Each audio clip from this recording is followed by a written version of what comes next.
Chapter 4. Moreover he made an altar of brass, 20 cubits the length thereof, and 20 cubits the breadth thereof, and 10 cubits the height thereof. Also he made a molten sea of 10 cubits from brim to brim, round in compass, and 5 cubits the height thereof. And a line of 30 cubits did compass it round about. And under it was the similitude of oxen, which did compass it round about, 10 in a cubit, compassing the sea round about. 2 rows of oxen were cast when it was cast. It stood upon 12 oxen, 3 looking toward the north, and 3 looking toward the west, and 3 looking toward the south, and 3 looking toward the east. And the sea was set above upon them, and all their hinder parts were inward.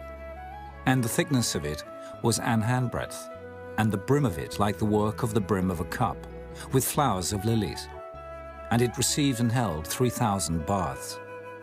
He made also 10 lavers, and put 5 on the right hand, and 5 on the left, to wash in them. Such things as they offered for the burnt offering they washed in them. But the sea was for the priests to wash in. And he made 10 candlesticks of gold, according to their form, and set them in the temple, 5 on the right hand, and 5 on the left. He made also 10 tables, and placed them in the temple, 5 on the right side, and 5 on the left. And he made 100 basins of gold. Furthermore he made the court of the priests, and the great court, and doors for the court, and overlaid the doors of them with brass. And he set the sea on the right side of the east end, over against the south.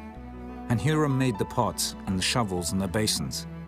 And Huram finished the work that he was to make for King Solomon for the house of God, to wit, the 2 pillars, and the pommels, and the chapiters which were on the top of the 2 pillars, and the 2 wreaths to cover the 2 pommels of the chapiters which were on the top of the pillars, and 400 pomegranates on the 2 wreaths, 2 rows of pomegranates on each wreath, to cover the 2 pommels of the chapiters which were upon the pillars.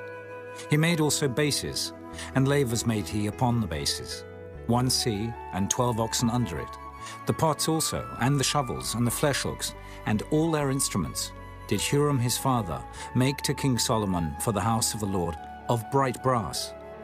In the plain of Jordan did the king cast them, in the clay ground between Succoth and Zeredathah. Thus Solomon made all these vessels in great abundance, for the weight of the brass could not be found out.